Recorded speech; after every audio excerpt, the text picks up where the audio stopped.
फिर dean Chanmo की सारी परफॉर्मेंस दिखाने लगते हैं और वह हमारे एमसी की परफॉर्मेंस देखने लगता है और कहता है ये बंदा, ये चैन किन्मो, ये तो एक जीनियस है, इस बंदे का फ्यूचर पूरी तरह से लिमिटलेस है। फिर हमें एग्जामिनेशन हॉल की ओर दिखाया जाता है जहाँ पर और भी ज्यादा स्टूडेंट बाहर निकल रहे होते हैं और कहते हैं संकी एंड लुओ जिंगजिंग, तुम दोनों ने तो कुछ ज्यादा ही जल्दी अपने टेस्ट को कंप्लीट कर लिया, इसमें कोई शक की बात नहीं कि तुम दोनों रॉकेट क्लास के स्टूडेंट हो, तुम्हारी परफॉर्मेंस कुछ ज्यादा ही अच्छी। फिर एक स्टूडेंट कहता है वो लेवल 3 का बंदा चैन किन्मो, वो अभी तक क्यों नहीं आया, उसको अभी तक बाहर आ जाना चाहिए। उसके साइड वाला बंदा कहता है अभी सिर्फ 15 मिनट ही बचे, अगर वह समय रहते नहीं आया तो फिर वह इतने हाई लेवल होने के बावजूद भी एग्जामिनेशन को फेल कर देगा। फिर हमारे एमसी को दिखाया जाता जो अवेकनिंग स्टोन के सामने खड़ा होता है और कहता है जैसे ही मैं इस अवेकनिंग स्टोन को टच कर लूंगा वैसे ही मेरी अवेकनिंग हो जाएगी और उसी समय मैं इस सीक्रेट रिलम से बाहर चला जाऊंगा। तो अभी मेरे पास कुछ समय बचा हुआ है, अभी के लिए मेरे को हिडन मिशन को कंप्लीट करने के बारे में सोचना चाहिए, मैं इसको बाद में देख लूंगा। इतना बोलते के साथ ही उसने डीमन बुक, वुडन स्वॉर्ड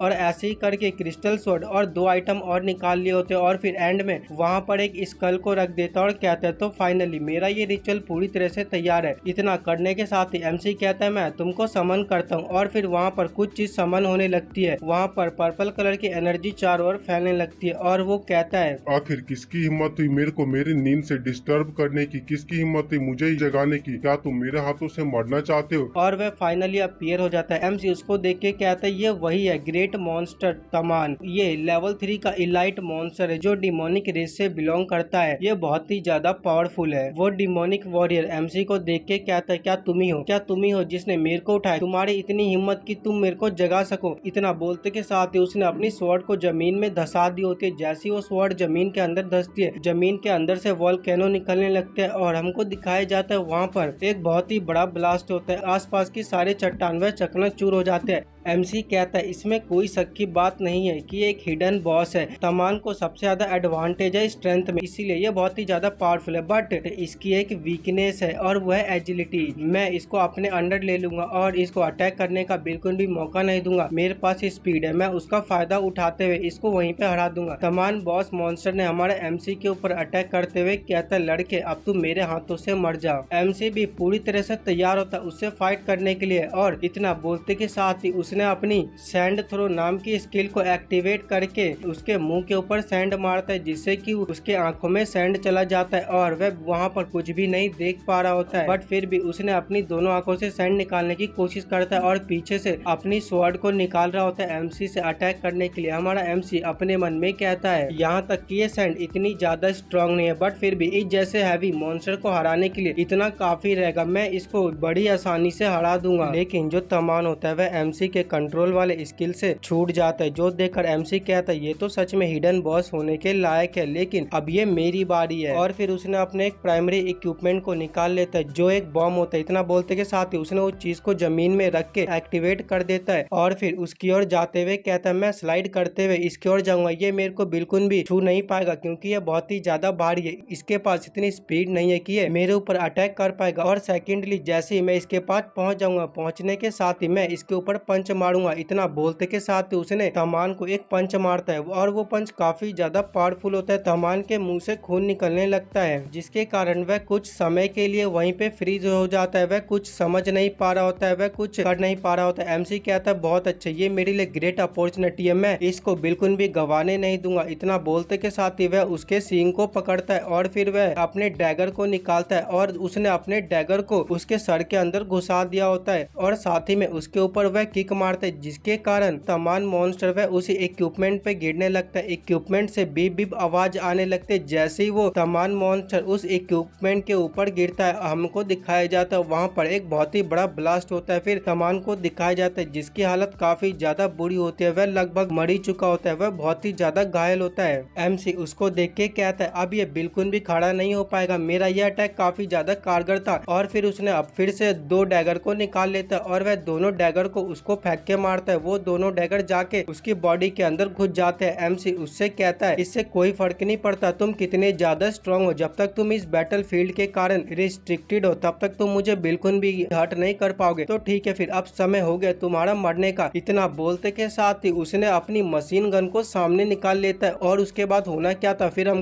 हमको लीडर बोर्ड की ओर दिखाया जाता है जहाँ पर एमसी का नाम नंबर 1 पर होता है और उसका लेवल 14 होता है, जो देखकर स्टूडेंट आपस में बात करने लगते हैं और कहते हैं व्हाट द हेल, अभी तो चैन किन्मो ने अवेकन भी नहीं हो, बट फिर भी वो कैसे नंबर 1 पर आ सकता है, क्या इसका कोई सेंस भी बनाता है। रैंकिंग की अरेंजमेंट इस हिसाब से होती है कि किसने एग्जामिनेशन को पहले पास किया, लेकिन चैन किन्मो कैसे नंबर 1 पर आता है। लेकिन अगर हम मान ले कि ये चीज पॉसिबल भी है तो फिर वह हमें ये सब कैसे एक्सप्लेन करेगा। वह अभी तक सीक्रेट रिलम से बाहर क्यों नहीं आ रहा है, उसको जल्दी से बाहर आना चाहिए और हमको सभी चीजों के बारे में बताना चाहिए। फिर कमिश्नर लुओ कहते हैं ये बच्चे कुछ भी नहीं जानते हैं, मैं ये बात दावे के साथ कह सकता हूँ चैन किन्मो समय रहता बाहर निकल पाएगा और साथ ही में वो इस टेस्ट को पास भी कर लेगा। उसकी ये बात सुनकर डीन अपने मन में कहता है आखिर प्रोफेसर लुओ इतने ज्यादा एक्साइटेड क्यों है, मैंने उनको आज तक कभी नहीं देखा कि वह किसी स्टूडेंट के लिए इतने ज्यादा एक्साइटेड है। क्या सच में वो चैन किन्मो के ऊपर इतना ज्यादा विश्वास करते हैं कि चैन किन्मो समय रहते वापस आ जाएगा। फिर हमको समय दिखाया जाता है, अब लगभग सिर्फ 1 ही मिनट बचे होते हैं और फिर हमें एमसी को दिखाया जाता है। सिस्टम उसको कहता है आपने अपनी करंट स्ट्रेंथ के साथ सभी मॉन्स्टर को हरा दिया और आपने स्पेल बाइंडर स्किल को भी एक्टिवेट किया जिससे कि आपके सभी रिवॉर्ड को 50% से बढ़ा दिया गया है और साथ ही में आपका लेवल अप भी हो चुका है। एमसी अपने पसीने को साफ करते हुए कहता है सच में ये सारी चीजें वर्थ इट थी, मैंने बॉस मॉन्स्टर को हराने के लिए जो एफर्ट्स किए थे उन एफर्ट्स का मेरे को अच्छा रिवॉर्ड मिला, लेकिन अब जबकि मैंने वेग्रेंट क्लास को चूज कर लिया है तो क्या मेरा टैलेंट अवेकन हो पाएगा। चलो छोड़ो, अवेकनिंग स्टोन को टच करके देखता हूँ कि इसका कोई इफेक्ट होता है या भी नहीं। और वह अवेकनिंग स्टोन के पास जाता है और उसको टच करता है। जैसे एमसी उसको टच करता है अवेकनिंग स्टोन के अंदर से कुछ स्पेल बाहर निकलने लगते हैं और वह सारे स्पेल हमारे एमसी के बॉडी के अंदर जाने लगते हैं। उसको एक आवाज सुनाई देती है, वह आवाज कहती है आपने सक्सेसफुली अपने टैलेंट को अवेकन कर लिया है और साथ ही में आप ये एग्जामिनेशन को पास कर चुके हो। फिर हमारे एमसी का सिस्टम उसको बताता है ट्रांसफॉर्मेशन सिस्टम का लेवल अप हो चुका है और ये अब लेवल 2 पर आ चुका है और साथ ही में अब आप किसी भी 2 स्किल को पॉजिटिव स्किल में ट्रांसफॉर्म कर सकते हो। अब जबकि आपके पास स्पेल बाइंडर स्किल है तो आपके पास चांस है कि आप किसी भी 2 स्किल को ट्रांसफॉर्म कर सकते हो और आपके सभी कारनामे को कैलकुलेट कर दिया गया है और आपको एक क्रिटिकल हिट की बुक दी जाती है जिसकी वजह से आपके जो क्रिटिकल हिट का डैमेज होगा उसका डैमेज 25% से बढ़ जाएगा। ये सारी चीजें देखकर एमसी कहता है क्या मैं सच में 2 और स्किल को पॉजिटिव स्किल में ट्रांसफॉर्म कर सकता हूँ, अगर ऐसा ही है तो चलो ठीक है मैं इस स्किल को ट्रांसफॉर्म करता हूँ। इतना बोलते के साथ उसने एक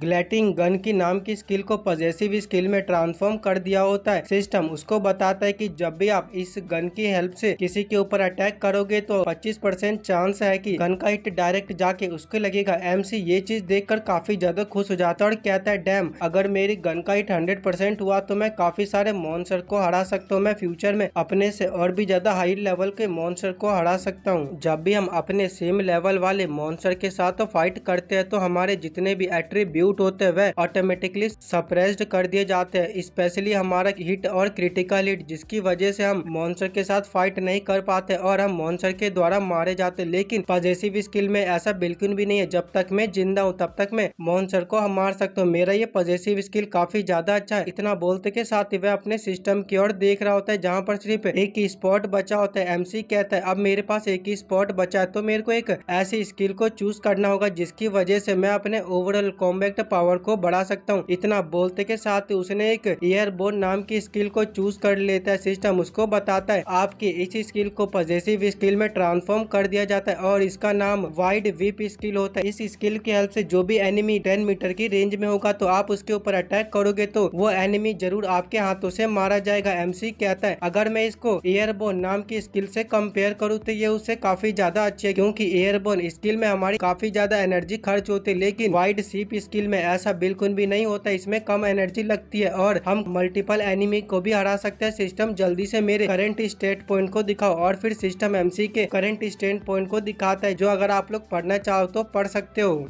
और वह अपने स्टेट्स पॉइंट को देखने के बाद कहता है मेरी ओवरऑल कॉम्बैट पावर 10,000 से ज्यादा हो चुकी है, अब मैं मेनलैंड में किसी भी मॉन्स्टर के साथ फाइट कर सकता हूँ, तो ठीक है फिर अब मेरे को यहाँ से चलना चाहिए। इतना बोलते के साथ ही वह वहाँ से जाने लगता है। है। फिर हमें एग्जामिनेशन हॉल की ओर दिखाया जाता है। स्पीकर से एक आवाज आती है और वो आवाज कहती है एग्जामिनेशन खत्म हो चुका है, सीक्रेट रिलम अब पूरी तरह से क्लोज हो चुका है। जैसे सीक्रेट रिलम क्लोज होने वाला होता है वहाँ पर चारों ओर एक रोशनी फैल जाती है, जो देखकर स्टूडेंट कहने लगते हैं आखिर ये इतनी सारी रोशनी इस सीक्रेट रिलम से कैसे निकल रही है। फिर एग्जामिनेशन क्लोज होने से पहले हमारा एमसी बाहर निकल जाता है। एमसी को देख के स्टूडेंट कहने लगते हैं अरे ये तो चैन किन्मो है, इसने तो सच में अवेकन कर लिया और ये एग्जामिनेशन को पास कर चुका है। कमिश्नर लुओ एमसी की ओर देख के कहते हैं ये बच्चा ये तो सच में सक्सेसफुल हो गया, इस बच्चे का फ्यूचर पूरी तरह से लिमिटलेस होने वाला है, इस बच्चे की फ्यूचर अचीवमेंट बहुत ही ज्यादा टेरिफाइंग होने वाली है। फिर एक स्टूडेंट कहता है ये बाहर आया, ये तो हमें कुछ रिएक्शन भी शो नहीं कर रहा, ऐसा लगता है कि ये एक बिग शॉट है। दूसरा स्टूडेंट कहता है आखिर ये कौन सा बिग शॉट है, ये तो साफ साफ दिखता है इसने चीटिंग की है। कमिश्नर लुओ जल्दी से आप इसको पकड़ो और लियोंग के साथ इसको भी इन्वेस्टिगेट करो, इसने जरूर चीटिंग की होगी, आपको इसको अच्छे से इन्वेस्टिगेट करनी होगी। सभी स्टूडेंट यही सब बातें किए जा रहे होते हैं। उनकी बातें सुनकर कमिश्नर लुओ को गुस्सा आ जाता है और फिर वह अपने प्रेशर को रिलीज करने लगता है। कमिश्नर लुओ का प्रेशर इतना ज्यादा होता है कि स्टेडियम में जितने भी स्टूडेंट बैठे होते हैं वह सभी स्टूडेंट साइलेंट हो जाते हैं, कोई भी कुछ भी नहीं कह रहा होता है। और फिर वह एमसी से कहते हैं चैन किन्मो मुझे बताओ क्या तुम सच में एग्जामिनेशन को पास कर चुके हो। उसको देखकर एमसी अपने मन में कहता है आखिर ये मेरे पास इतनी जल्दी कैसे आ गया, मेरे को तो इसकी प्रेजेंस के बारे में पता भी नहीं चला। और फिर वो कहता है हाँ मैंने सच में एग्जामिनेशन को पास कर दिया है। उसकी बात सुनकर तो कमिश्नर लुओ खुश हो जाता है और कहता है ग्रेट, तुम तो सच में बहुत ही ज्यादा ग्रेट हो, तुम हेवनली जीनियस हो चैन किन्मो, तुम सच में डिजर्व करते हो फर्स्ट प्लेस पर आना। फिर सनकी कहता है कमिश्नर लुओ मुझे ऐसा लगता है कि इस लड़के के साथ कुछ प्रॉब्लम है, आखिर इस जैसा लड़का जो अपनी क्लास में सबसे ज्यादा बेकार है वो कैसे नंबर 1 पर आ सकता है, आपको इसके बारे में इन्वेस्टिगेशन करना चाहिए। लुओ जिंगजिंग कहती है हाँ कमिश्नर ये बिल्कुल सही कह रहा है, आपको इसके बारे में अच्छे से इन्वेस्टिगेशन करना चाहिए और चैन किन्मो को हम सभी को एक एक्सप्लेनेशन देनी चाहिए कि ये नंबर 1 पर कैसे आ गया। सभी स्टूडेंट कहने लगते हैं हाँ इसको एक्सप्लेनेशन देनी होगी, इसको हमें प्रूफ देना होगा ये नंबर 1 पे कैसे आ गया, इसको हमें अच्छे से बताना होगा।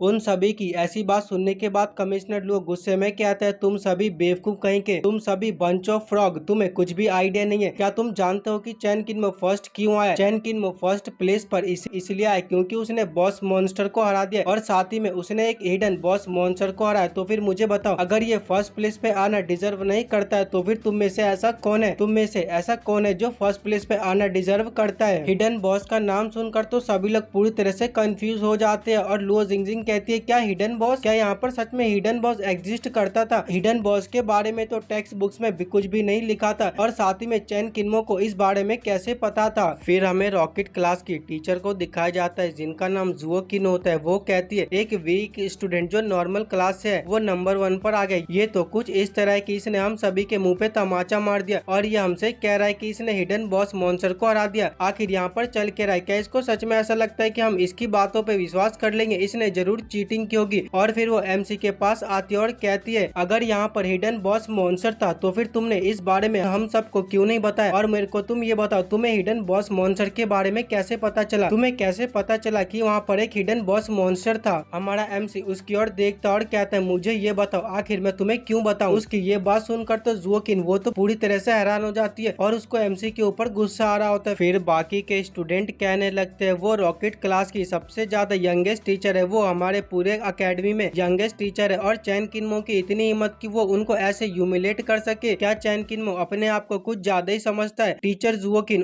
इस मैटर को इतनी आसानी से जाने नहीं देगी, वो भी बहुत ही ज्यादा पावरफुल है, वो चैन किन्मो को अच्छा सबक सिखाएगी। फिर सन की अपनी स्वॉर्ड को निकालते हुए कहता है तूने अब कुछ ज्यादा ही बोल लिया, तेरी हिम्मत कैसे हुई हमारी टीचर को ऐसे ह्यूमिलेट करने की? मैं तुझे चैलेंज करता हूँ, मेरे साथ आ और मेरे साथ आके फाइट कर। बाकी के स्टूडेंट कहने लगते हैं सन की बिल्कुल सही कह रहा है, तूने हमारी टीचर को ह्यूमिलेट किया तो तुझे सन की के साथ फाइट करनी होगी। सन की हमारे पूरे कॉलेज का सेकंड स्ट्रॉन्गेस्ट पर्सन है तो तेरे को इसके साथ फाइट करनी होगी, जल्दी से इसके साथ फाइट कर, तूने चीटिंग की है। एमसी उसको देख के कहता है क्या तू इस लायक भी है, क्या तू इस लायक भी है कि तू मेरे साथ फाइट कर सके? उसकी बात सुनकर बाकी स्टूडेंट को गुस्सा आने लगता है और वो कहने लगता है सनकी ने तुझे चैलेंज किया है तो जल्दी से उनके साथ फाइट कर, तू अपने आप को कुछ ज्यादा ही समझ रहा है, तू फर्स्ट प्लेस पे आ गया तो इसका मतलब ये नहीं है कि तू सबसे ज्यादा स्ट्रॉन्गेस्ट है, जल्दी से सनकी के साथ फाइट कर और तू चीटिंग करके फर्स्ट आया तो तेरे को इसकी सजा मिलनी चाहिए। फिर लुओ जिंगजिंग सनकी के कंधे पे हाथ रख के कहती है स्टूडेंट चैन किन्मो अब जबकि तुम इतने ज्यादा कॉन्फिडेंस हो तो क्यों ना हम दोनों तुमसे अकेले फाइट करें, क्या तुम हम दोनों से अकेले फाइट कर पाओगे? एमसी उसको देख के कहता है who the fucking are you? उसकी बात सुनकर तो उसको बहुत ही ज्यादा गुस्सा आता है और वो कहती है क्या कहा तूने तू मुझे नहीं जानता, क्या तू सच में मुझे नहीं जानता? मैं इस कॉलेज की ब्यूटी हूँ और तेरी हिम्मत की तू मुझे नहीं जानता। MC कहता है नहीं, मैंने तो तुझ जैसे किसी ब्यूटी के बारे में बिल्कुल भी नहीं सुना। उसकी बात सुनकर तो सनकी को बहुत ही ज्यादा गुस्सा आता है और वो कहता है तू सच में कुछ ज्यादा ही बोला है चैन किन्मो, तेरी हिम्मत कैसे हुई रॉकेट क्लास के स्टूडेंट को नीचा दिखाने की? आज मैं तेरे को बहुत ही अच्छा लेसन सिखाऊंगा और तेरे को ये लेसन जिंदगी भर याद रहने वाला है, तो जल्दी से आ और मेरे साथ फाइट कर। फिर जुओकिन अपने मन में कहती है जो स्टूडेंट अवेकन हो जाते हैं उन सभी स्टूडेंट को अरीना में फाइट करनी पड़ती है। अगर चैन किन्मो सच में इससे फाइट करेगा तो फिर इससे ये पता चल जाएगा कि उसने चीटिंग की है या फिर नहीं। अगर उसने चीटिंग की होगी तो फिर वो सनकी से हारने वाला है, वो बहुत ही बुरी तरह से पिटने वाला है। MC उसे कहता है वेल अब जबकि तुम मरने के लिए इतने ज्यादा बेताब हो तो मैं तुम्हारी एक ख्वाहिश जरूर पूरी कर दूंगा। कमिश्नर लू उनकी ओर देखते हैं और अपने मन में कहते हैं इन बच्चों का टेम्पर कुछ ज्यादा ही हाई है। अब जबकि ये फाइट करना चाहते हैं तो मेरे को भी देख लेना चाहिए कि इन बच्चों की स्ट्रेंथ कितनी है। और वो कहते हैं ठीक है अब तुम दोनों फाइट करने के लिए तैयार हो तो ये ओल्ड मैन तुम्हारे लिए एक अरीना को क्रिएट करता है। इतना बोलते के साथ ही उसने अपनी पावर से